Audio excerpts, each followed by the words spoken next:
Hey, good morning and happy spring break to a lot of you.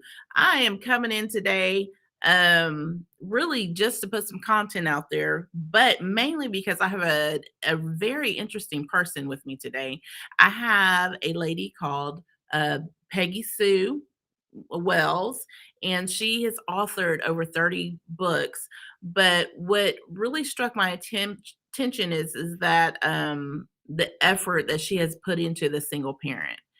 And for years, if you remember when I had mothers raising children alone before parenting connections, I had before I had parenting connections, I had mothers raising children alone. I didn't know I just said that, but so I really focused on the parent family and really ministered to them. And so anybody that gives their hearts to single parents, I kind of gravitate toward them because I know how hard it was to be a single parent, and that there wasn't always a lot of information out there for us and support out there. But Peggy is also, and if you read in the description, she's doing amazing things. And she has this new book called The Patent, which is kind of spooky thriller type book. And I'm going to let her talk about that. But right now, she's going to talk with us about being a single parent. And so I'm going to go ahead and invite her on. Hi, Peggy. Hey, Tara, how are you? Good, good, good. Peggy, tell us a little bit about what you got going on. Yeah, I get to be the mom of 7 children, and I started my single parent journey 22 years ago when the baby was a year old. And last May, she just graduated college and got married, and so they're all adults now. And so I partnered with Pam Farrell, who wrote Men Are Like Waffles, Women Are Like Spaghetti. And so we wrote the 10 best decisions a single mom can make, because Pam was the daughter of a single mom, and I am a single mom. I actually was the daughter of a single mom too, come to think of it. But there was a lot of things that I learned in the journey of being a single mom. And so what Pam and I did was we pulled all the best tips, all the things that work for parenting, and we put them all in this so that we can give these as a handbook to other single moms to say, this works. We know a lot of things that don't work, but these work. And so we put them all together for you. That's amazing. I spent many years as a single mom. My mother was a single mom, but not because of choice. She was actually a widow. And so, nowadays, and she chose not to marry. And she was a great example of how to do it. Not that I took all the tips. I didn't know that I would be a single mom. I said Bell because I'm filming at my job. So, but so the shift, I want to say 20, 30 years ago, single parenting was not, it was more taboo as far as a woman being a single mom. She was usually a widow, which you have that. But then there's been this gravitation to where it used to be 4-in-1, children are coming from a single parent home, but now it's growing, with all those blended families. So from the 30-year ago paradigm, tell us about who the single parent is now. I love to introduce people to the single parent of today. And the single mom today, 1 in 4 homes is single mom led. And 50% of all of our children in the United States are expected to live in a single parent home before age 18. So like you said, those numbers have gone way up. We have about 15 million single moms raising 22 million children. Most of those moms in a committed relationship, and they didn't anticipate that they would be single parenting, solo parenting their family. 3/4 of them all have full-time careers. They are supporting their families very well. A few of them will go on government assistance, but generally for a short amount of time, just until she gets her feet underneath her and she's able to support her children. There's a very small amount of moms that get support in the form of child support, and the average child support is $6,000 a year. Most of these moms, there's like 40% of them are over 40 years old. So I would have been that mom. I was 40 when I became a single mom. Um, Let me see what else. Oh, and 100% of them wish that the cleaning fairy showed up every day and, cleaned up and left something simmering in the oven. And then the other fascinating thing is that 85% of our solo mom families are not in church. They already feel pretty embarrassed and humiliated about the situation. It wasn't what they thought. A lot of them feel kind of like, gosh, why was I not enough that, this person that I initially was in a relationship with, wouldn't stick it out with us. And so both the kids and the parents or the moms feel, we feel like sort of like second class. And so walking into church with that feeling already, and then there feels like a lot of judgment because the church hasn't known what to do with single moms and they haven't known what to do with divorce over the last many generations. They're starting to be a little bit more, like knowing what to do, mostly because we have kids like me that came from single parent homes. And so there's been like a couple of generations where they can sort of go, oh, this isn't as unusual as it used to be. You made a good point about them not being in church. And so I remember I had just graduated with my first degree, and I had bought a home in Houston. I was looking for a new church since I was in a completely different area of where, I had gotten saved and everything. And, it was kind of, I would feel a little uncomfortable because the pastors, in which they needed to be preaching on this stuff, but there was lots of marriages about, lots of messages about how to keep a strong marriage and how to stay in love with your partner. And I would be sitting there, you know, and knowing that I didn't have a partner, not knowing if God was going to bring me my Joseph, like he brought Mary, the mother of our Savior, not knowing, and so it would feel kind of uncomfortable. I didn't feel like I fit in into the church, to the church groups. A lot of them would have a lot of, nice activities going on, but there was no one like me or understood Mhm. my struggle. And that's really how the original form of parenting connections was birthed, was needing something in the church that met our needs and to be around um people that understood what I was going through. um we often watch solo moms wonder, what was she thinking? And especially when you see them have many kids. Now, I can say this. Now, I've spoken to many single moms, and I'm not downing anybody for what they're feeling at that moment. But some parents have actually regretted having the kids being single. But my story is that my kids saved my life, because if I would not have had kids, I would not have had a reason to live, and there's a whole story behind that.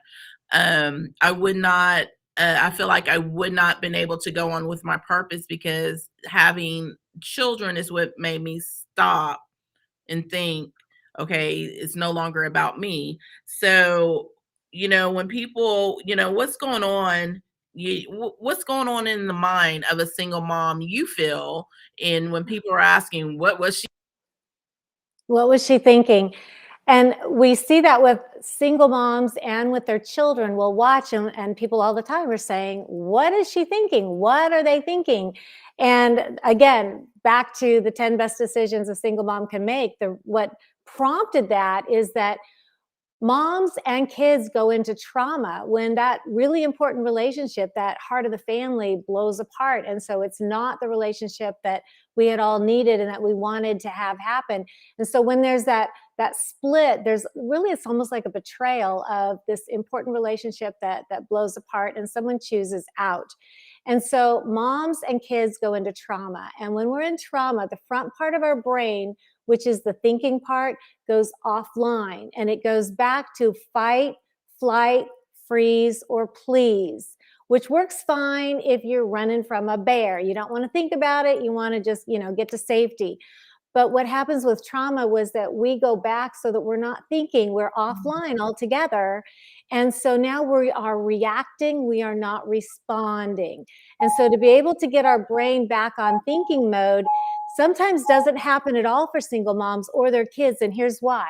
Because first there's that initial blow apart of, oh my gosh, we're not the family that we thought we were. But then there's going to be times that you go to court, there's meeting with attorneys, there's going through the legal aspects. A lot of times there's a relocation, there's finding new jobs. And then there's this constant, are there phone calls back and forth? Is there the every other weekend visitation where we, leave our home and go live in another home, and the rules are different there than they are here, and nothing is consistent. And so again, we have moms and kids that are not thinking. And so what we want to do is get them back on track so that they are making good decisions, so that moms and kids can make good decisions when they most need to. So we'll take them through that in the 10 best decisions that a single mom can make. And we'll talk to them 2 ways about getting back online. One of which is when we realize we're in trauma, you do that, that Navy SEAL square breathing where you breathe in 4, hold 4, breathe out slow 4, hold 4, and do that about 5, 6, 7, 10 times where you can go, okay, I need to get my brain back Yeah, thinking that again. that Another works. thing Brene Brown says to do is she says when she realizes she's in trauma, she's like, this hurts, this hurts, this hurts, this hurts. And as she's thinking this hurts, she's putting an identification back. So she's thinking about what she's feeling, and it triggers her thinking part of her brain to come back online. But a lot of times people are like, what is she thinking? And you know what? She's not. It's physically impossible for that mom and those children to be thinking.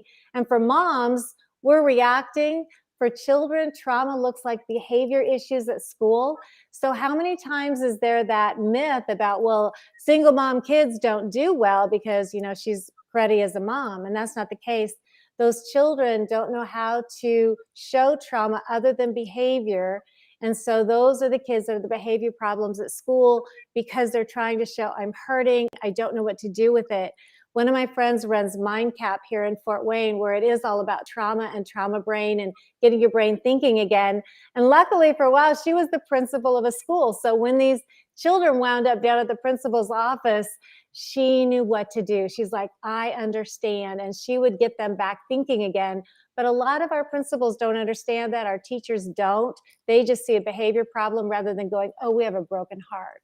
Peggy Sue, okay, so let me interject. I am an assistant principal, and before being an assistant principal, I was a behavior specialist for many years. Right. My and this is a thing, and then I was very good at working with students with behavior issues.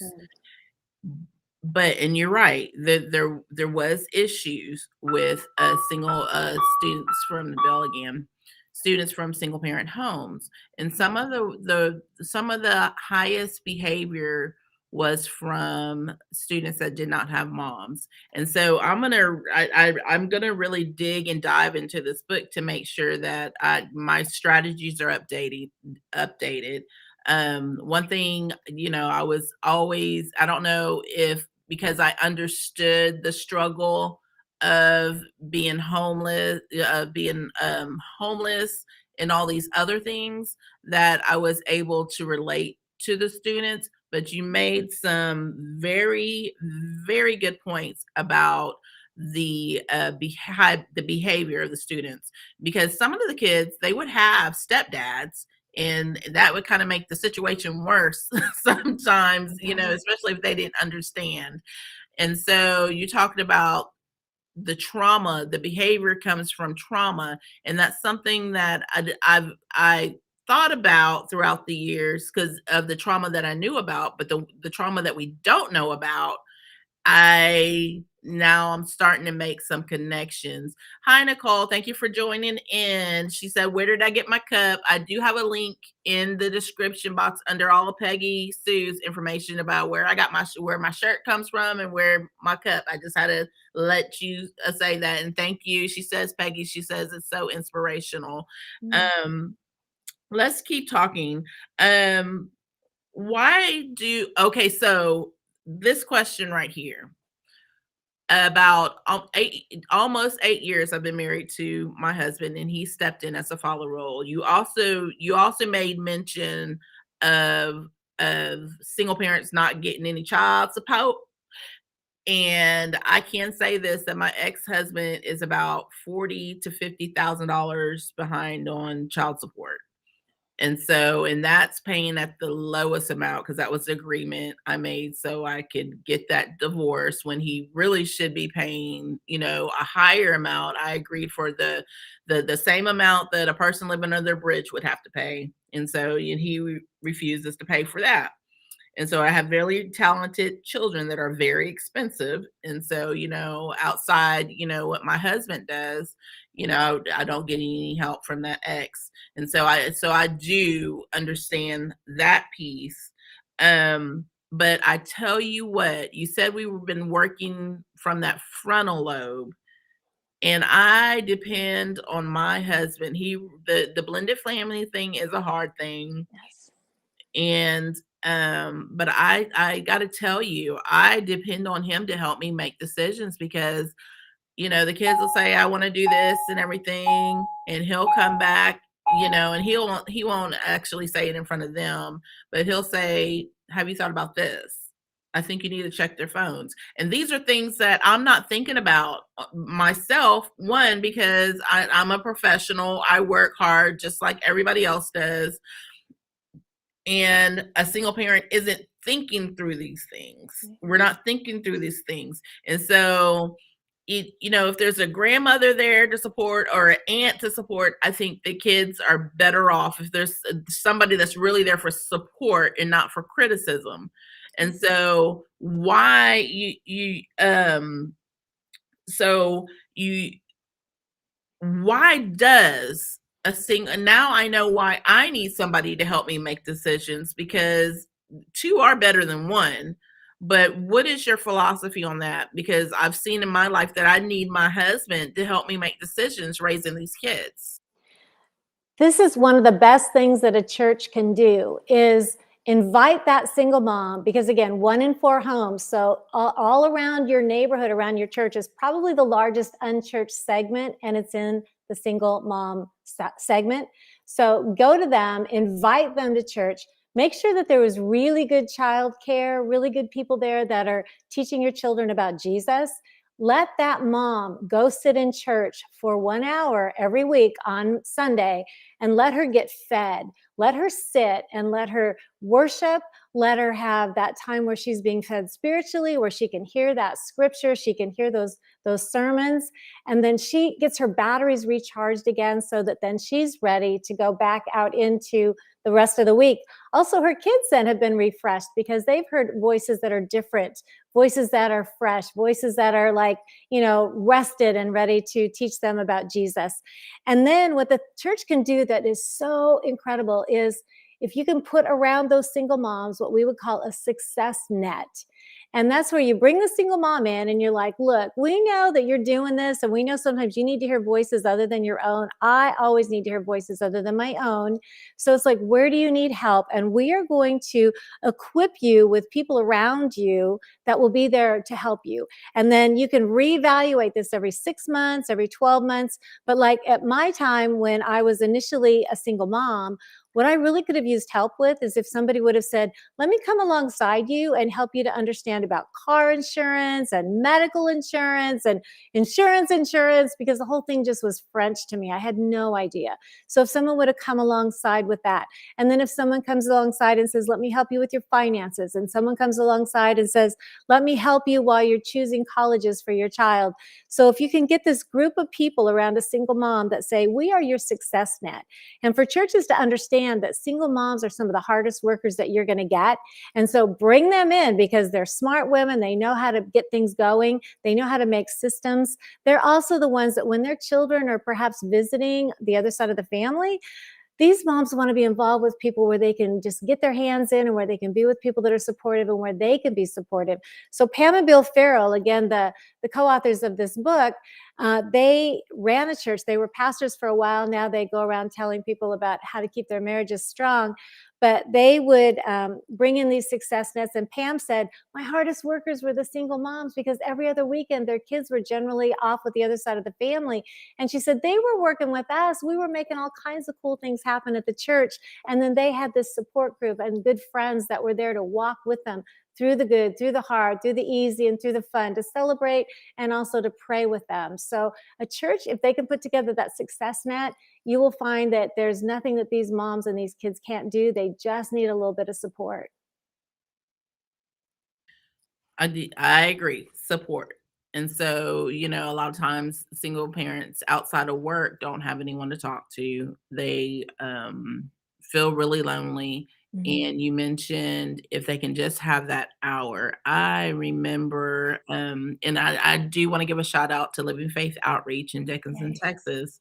When I came in off the streets, and literally I came in, I'm gonna have to stand up because the lights went off on me. Censored. Hold up. There we go. And I go through live stuff on this live show. Yep, flex and go. Live stuff, real life happens while I'm filming.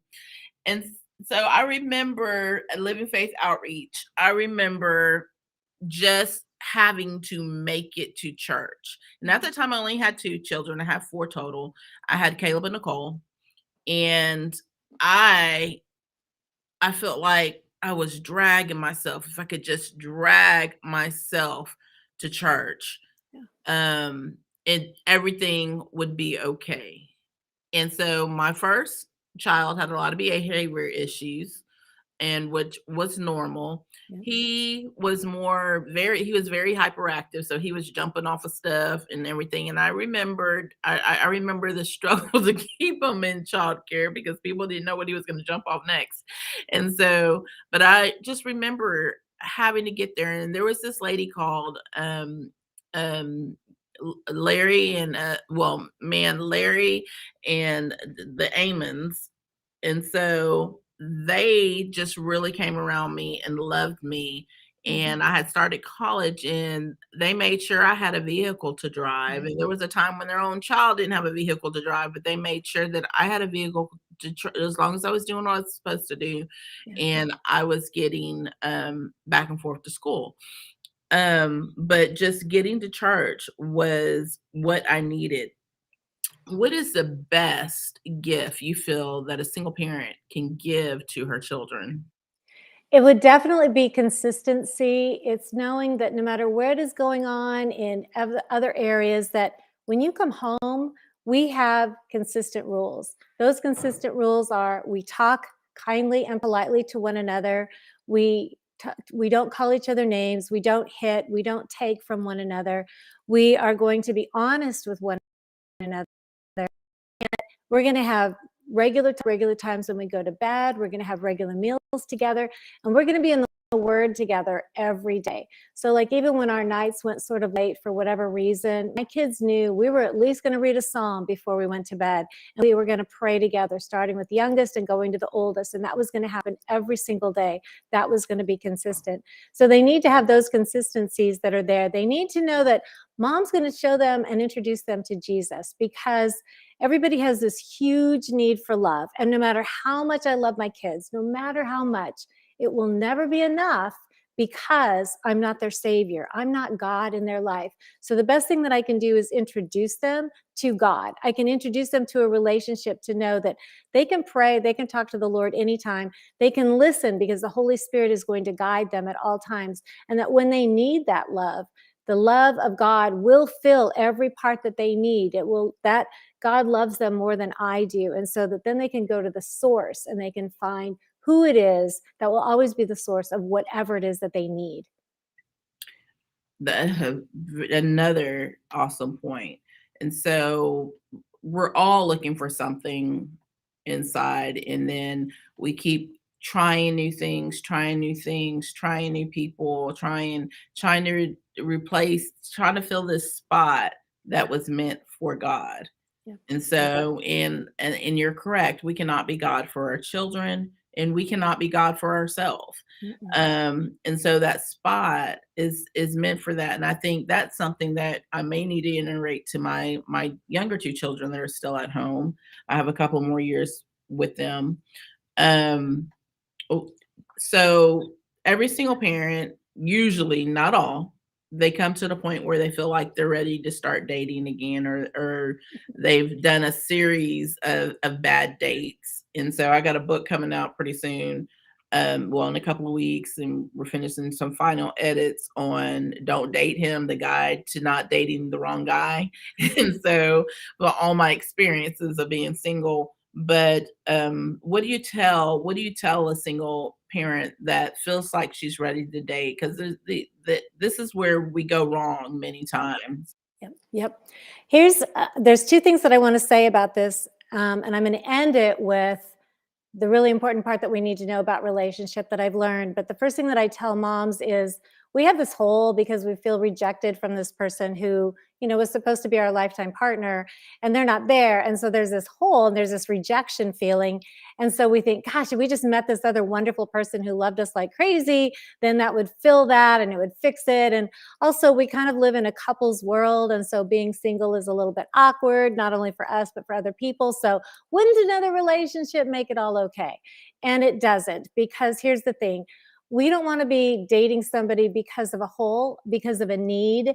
We want to date somebody because we are completely whole, because one is a whole number, and because I'm healthy. And when I'm healthy, then I will be able to be involved with other healthy humans. And then we are together because we choose to be and because we're good together, not because we need one another. So before a mom starts to date, there's a couple of things that I suggest. One is that it's okay to raise children in a consistent and healthy single parent home. Also, our children have been through an awful lot. So to start then bringing in other relationships, and then they're trying to fill holes in their lives too, those feelings of rejection because a parent has left. So they're really needy too. So we got to be careful about who we're bringing in and who we're introducing. And when we're needy, then we're attracting needy people, and that's not good. Divorce care says for every 4 years that you were in a relationship, be single, a healthy single for a year, so that we can get rid of the old baggage, get rid of the old pain, get rid of the hurt, and we can become healthy. I highly recommend you get with mentors. I have a wonderful mentor that I still meet with pretty regularly. Every so often, my kids will go, Mom, it's time for you to go see your mentor again. And what they're noticing is there's something where I'm just not as balanced as I could be. And I go back. So whenever they say that, I go right away. But we need to get with counselors, and we need to get with therapists, and we need to get with mentors to be able to get ourselves balanced and get those things that are hurting in us fixed and well again. And our children do too. So it's okay to raise children in a single, healthy, single parent home. It's also okay that sometimes God brings the right person to you. I would recommend having God do the shopping instead of me, because I know I didn't do such a hot job the first time. I'm not going to trust myself the second time. It's like So shopping when you're hungry. exactly, exactly. Yeah. So it's not the most important thing. And also, we're the only mom that our kids have. And so I needed to make sure that my children's tanks, their emotional tanks, their physical tanks, their, spiritual tanks were full before I start going and looking elsewhere. They needed to be solid, and they needed to be okay, and they needed to be balanced. And then if that was all in order, then if I chose to go out with somebody, then that would be okay. But the kids had to be first. And here's the thing. It seems like when we're a parent that we're going to be a parent forever. But I'm here to tell you, mine are all grown now. And so parenting is merely a season. So if we can give them our best during that season so that they're balanced and they're solid and they're equipped, and we launch them from that platform, they're going to be a whole lot better than if I'm continuing to bring trauma into the home because I'm so busy trying to fill my need with another person, rather than fill my heart with God, who is going to be the one who can fill those needs. And then the other thing that I learned about relationships is that within our home, we had to have healthy relationships. And I started noticing that we were becoming that family that gets together on the holidays and emotionally abuses one another and then has pie. And I'm like, God, I don't want to do that. How do I not do that? And so God was saying, the one common denominator in these relationships is you. And so I'm like, okay, so show me. So he showed me the 5 R's, and it goes like this. One Saturday morning, my daughter Hannah wakes up and she's grousing around the house. So it's typical mom mode. I made her nice pancakes and I tried to tell some jokes, and she didn't laugh at my jokes, and she just pushed the and eat it. Rejected. Rejection is when something is said, said, not done, and I feel rejected. So in that moment, I'm feeling rejected. And I don't like feeling rejected. So then I go into resentment because I'm resentful about feeling rejected. And so then I'm saying things in my brain like, gosh, you know, she'd rather be anywhere else on Saturday than here with me because I stink as a mom. So I make up a story in my head. And then I go into resistance, which is like, okay, fine. You're not going to look at me. I'm not going to look at you. You're not going to talk to me. I'm not going to talk to you. So anytime we've given or received the silent treatment, we're in resistance in that relationship. And then the next step was revenge. And revenge is where I'm like, well, my heart's hurting. I'm feeling rejected. I want you to know how that feels. So I'm going to like say something so that you'll feel the same way. So right as I was about to say, so Hannah, like, when are you going to work on that homework? You know, you got to keep those grades above sea level. Or, hey, when are you going to clean that bathroom? Have you looked at that lately? That would have been those stilettos. That would have been those nasty things coming out of my mouth that would have hurt her. And then what would she do? Naturally, she would back up like, whoa, give mom some space. Something's up with her. And then I would feel that backing up, and then I would feel rejected again. And so then we go into repeat.